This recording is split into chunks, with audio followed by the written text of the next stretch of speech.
आपको दिल्ली की तस्वीरें दिखाएंगे, जहां पर हमारी राष्ट्रपति द्रौपदी मुर्मू देश को संबोधित कर रही हैं। क्या कुछ वो क्या नहीं, वो सुनते हैं।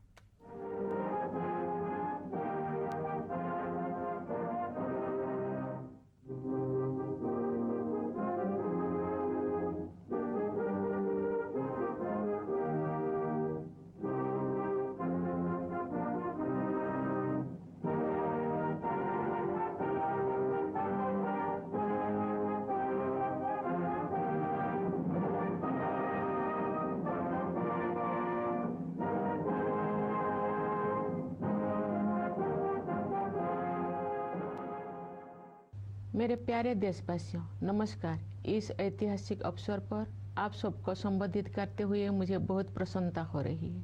गणतंत्र दिवस की पूर्व संध्या पर मैं आप सबको हार्दिक बधाई देती हूँ। आज से 75 वर्ष पहले 26 जनवरी के दिन ही भारत गणराज्य का आधार ग्रंथ यानी भारत का संविधान लागू हुआ था। लगभग 3 वर्ष के विचार विमर्श के बाद संविधान सभा ने 26 नवंबर 1949 के दिन संविधान को अंगीकृत किया था। इसी उपलक्ष्य में 26 नवंबर का दिन वर्ष 2015 से संविधान दिवस के रूप में मनाया जाता है। गणतंत्र दिवस का उत्सव सभी देशवासियों के लिए सामूहिक उल्लास और गौरव का विषय है। ये कहा जा सकता है कि किसी राष्ट्र के इतिहास में 75 साल का समय पलक झपकने जैसा होता है, लेकिन मेरे विचार से भारत के पिछले 75 वर्ष के संदर्भ में ऐसे बिल्कुल नहीं कहा जा सकता है। ये अकालखंड है जिसमें लंबे समय से सोई हुई भारत की आत्मा फिर से जागी है और हमारा देश विश्व समुदाय में अपना समुचित स्थान प्राप्त करने के लिए अग्रसर हुआ है। विश्व के प्राचीनतम सभ्यताओं में शामिल भारत को ज्ञान और विवेक का उद्गम माना जाता था, लेकिन भारत को एक अंधकारमय दौर से गुजरना पड़ा। औपनिवेशिक शासन में अमानवीय शोषण के कारण देश में घोर गरीबी व्याप्त हो गई। आज के दिन सबसे पहले हम उन शूरवीरों को याद करते हैं जिन्होंने मातृभूमि को विदेशी शासन की बेड़ियों से मुक्त करने के लिए बड़ी से बड़ी कुर्बानी दी। उनमें से कुछ स्वाधीनता सेनानियों के बारे में लोग जानते हैं, लेकिन बहुतों के बारे में उन्हें जानकारी नहीं थी। इस वर्ष हम भगवान बिरसा मुंडा की 150वीं जयंती मना रहे हैं। वे ऐसे अग्रणी स्वाधीनता सेनानियों में शामिल हैं जिनकी भूमिका को राष्ट्रीय इतिहास के संदर्भ में आप समुचित महत्व दिया जा रहा है। 20वीं सदी के आरंभिक दशकों में स्वाधीनता सेनानियों के संघर्षों ने संगठित राष्ट्रव्यापी आंदोलन का रूप ले लिया। देश का सौभाग्य था कि महात्मा गांधी, रविंद्रनाथ टैगोर और बाबा साहेब आम्बेडकर जैसे महान विभूतियों ने हमारे देश के लोकतांत्रिक मूल्यों को फिर से जीवंत बनाया। न्याय, स्वतंत्रता, समता और बंधुता केवल सैद्धांतिक अवधारणाएं नहीं है, जिनका परिचय हमें आधुनिक युग में प्राप्त हुआ है। ये जीवन मूल्य तो सदा से हमारी सभ्यता और संस्कृति का अंग रही है। नव स्वाधीन भारत के संविधान और गणराज्य के भविष्य को लेकर जो आलोचक संदेह व्यक्त करते थे, उन लोगों को इन्हीं जीवन मूल्यों के बल पर पूरी तरह से गलत सिद्ध किया जा सका। भारत के गणतांत्रिक मूल्यों का प्रतिबिंब हमारी संविधान सभा की संरचना में भी दिखाई देता है। उस सभा में देश के सभी हिस्सों और सभी समुदायों का प्रतिनिधित्व था। सबसे अधिक उल्लेखनीय बात ये है कि संविधान सभा में सरोजिनी नायडू, राजकुमारी अमृतकर, सुचेता कृपलानी, शंसाबेन मेहता और मालती चौधरी जैसे 15 असाधारण महिलाएं भी शामिल थी। दुनिया के कई हिस्सों में जो महिलाओं की समानता को एक सुदूर आदर्श समझा जाता था, तो भारत में महिलाएं राष्ट्र की नियति को आकार देने में सक्रिय योगदान दे रही थी। हमारा संविधान एक जीवंत दस्तावेज इसीलिए बन पाया है क्योंकि नागरिकों की निष्ठा सदियों से हमारी नैतिकता परक जीवन दृष्टि का प्रमुख तत्व रही है। हमारा संविधान भारतवासियों के रूप में हमारी सामूहिक अस्मिता का मूल आधार है, जो हमें एक परिवार की तरह एकता के सूत्र में पिरोता है। पिछले 75 वर्षों से संविधान ने हमारी प्रगति का मार्ग प्रशस्त किया है।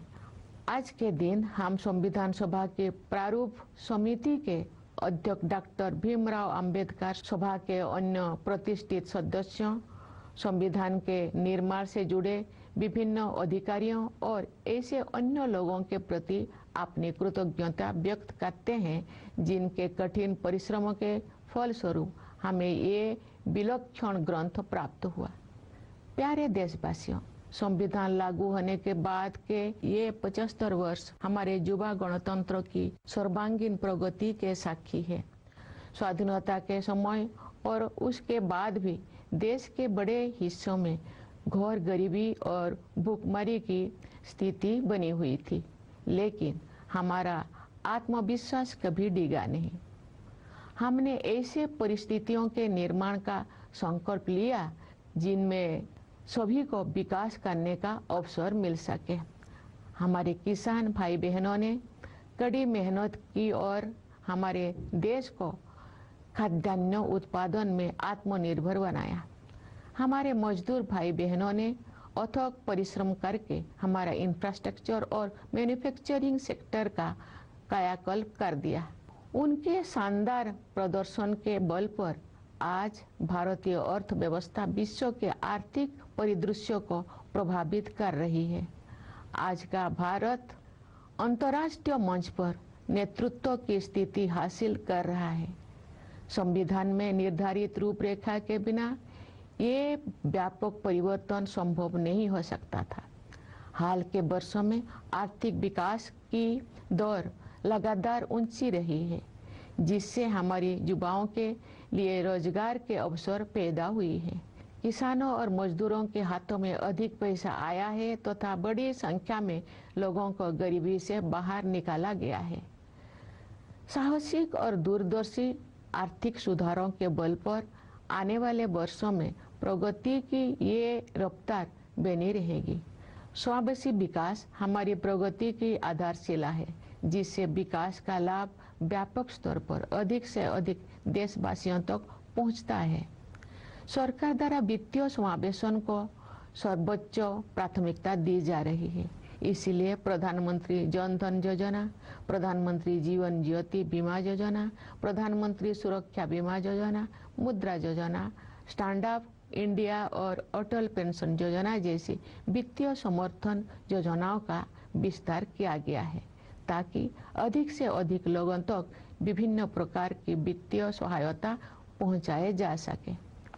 ये भी एक बहुत महत्वपूर्ण बदलाव है कि सरकार ने जन कल्याण को नई परिभाषा दी है, जिसके अनुसार आवास और पेयजल जैसी बुनियादी जरूरतों को अधिकार माना गया है।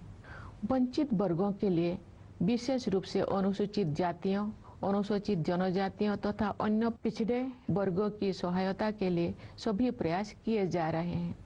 अनुसूचित जातियों के युवाओं के लिए प्री मैट्रिक और पोस्ट मैट्रिक छात्रवृत्तियां, राष्ट्रीय फेलोशिप, विदेशी छात्रवृत्तियां, छात्रावास और कोचिंग सुविधाएं दी जा रही है। प्रधानमंत्री अनुसूचित जाति अभ्युदय योजना द्वारा रोजगार और आमदनी के अवसर उत्पन्न करके अनुसूचित जातियों के लोगों की गरीबी को तेजी से कम किया जा रहा है। अनुसूचित जनजाति समुदायों के सामाजिक एवं आर्थिक विकास के लिए विशेष योजनाएं बनाई गई है, जिनमें धरती आबा जनजातीय ग्राम उत्कर्ष अभियान और प्रधानमंत्री जनजातीय आदिवासी न्याय महाअभियान PM जनमन शामिल है। विमुक्त, घुमंतु और अर्ध घुमंतु समुदाय के लिए विकास एवं कल्याण बोर्ड का गठन किया गया है। पिछले एक दशक में सड़कों और रेल मार्ग, बंदरगाह और लॉजिस्टिक हब्स सहित फिजिकल इंफ्रास्ट्रक्चर के विकास पर बल दिया गया है। इससे एक ऐसा मजबूत आधार विकसित हो गया है जो आने वाले दशकों में विकास को संबल प्रदान करेगा। सरकार ने वित्त के क्षेत्र में जिस तरह से प्रौद्योगिकी का उपयोग किया है वो एक मिसाल है। डिजिटल भुगतान को विभिन्न विकल्पों के साथ साथ प्रत्यक्ष लाभ हस्तांतरण की प्रणाली ने समावेशन को बढ़ावा दिया है, जिससे बड़ी संख्या में लोगों को फॉर्मल सिस्टम में शामिल किया जा सका है। इसके कारण सिस्टम में अभूतपूर्व पारदर्शिता भी आई है। इस प्रक्रिया में कुछ वर्षों के दौरान ही हमने एक ऐसा मजबूत डिजिटल पब्लिक इंफ्रास्ट्रक्चर विकसित कर लिया है जो विश्व की श्रेष्ठतम संरचनाओं में से एक है। इंसॉल्वेंसी एंड बैंकरप्सी कोड जैसा साहसिक उपायों के परिणाम स्वरूप बैंकिंग व्यवस्था अब अच्छी स्थिति में आ गई है। इससे शेड्यूल्ड कमर्शियल बैंकों की नॉन परफॉर्मिंग एसेट्स में काफ़ी कमी आई है। प्यारे देशवासियों, वर्ष 1947 में हमने स्वाधीनता प्राप्त कर ली थी, लेकिन औपनिवेशिक मानसिकता के कई अवशेष लंबे समय तक विद्यमान रहे। हाल के दौर में उस मानसिकता को बदलने के ठोस प्रयास हमें दिखाई दे रही है। ऐसे प्रयासों में Indian penal code, criminal procedure code और इंडियन एविडेंस एक्ट के स्थान पर भारतीय न्याय संहिता, भारतीय नागरिक सुरक्षा संहिता और भारतीय साक्ष्य अधिनियम को लागू करने का निर्णय सर्वाधिक उल्लेखनीय है। न्याय शास्त्र की भारतीय परंपराओं पर आधारित इन नई अधिनियमों द्वारा दंड के स्थान पर न्याय प्रदान करने की भावना को आपराधिक न्याय प्रणाली के केंद्र में रखा गया है। इसके अलावा इन नए कानूनों में महिलाओं और बच्चों के विरुद्ध अपराधों पर काबू पाने को सर्वोच्च प्राथमिकता दी गई है। इतने बड़े पैमाने पर सुधार के लिए साहसपूर्ण दूरदर्शिता की आवश्यकता होती है। देश में चुनाव को एक साथ संपन्न कराने के लिए संसद में पेश किया गया विधेयक एक और ऐसा प्रयास है जिसके द्वारा सुशासन को नए आयाम दिया जा सकते हैं। एक राष्ट्र एक चुनाव की व्यवस्था से शासन में निरंतरता को बढ़ावा मिल सकता है। नीति निर्धारण से जुड़े निष्क्रियता समाप्त की जा सकती है। संसाधनों की अन्यत्र खर्च हो जाने की संभावना कम हो सकती है तथा वित्तीय बोझ को कम किया जा सकता है। इनके अलावा जन हित में अनेक अन्य लाभ भी हो सकते हैं। हमारे सांस्कृतिक विरासत के साथ हमारे जुड़ाव और अधिक गहरा हुआ है। इस समय आयोजित हो रहे प्रयागराज महाकुंभ को उस समृद्ध विरासत की प्रभावी अभिव्यक्ति के रूप में देखा जा सकता है। हमारी परंपराओं और रीति रिवाजों को संरक्षित करने तथा उनमें नई ऊर्जा का संचार करने के लिए संस्कृति के क्षेत्र में अनेक उत्साहजनक प्रयास किए जा रहे हैं। भारत भूमि महान भाषाई विविधता से समृद्ध है। इस समृद्धि को संरक्षित करने तथा इस और परंपरा को आगे बढ़ाने के लिए सरकार ने असमिया, बंगला, मराठी, पाली और प्राकृत को शास्त्रीय भाषाओं के रूप में मान्यता प्रदान की है। तमिल, संस्कृत, तेलुगु, कन्नड़, मलयालम और ओडिया भाषाएं पहले से ही इन श्रेणी में शामिल हैं। सरकार अब इन 11 शास्त्रीय भाषाओं में शोध कार्यों को सक्रिय रूप से बढ़ावा दे रही है।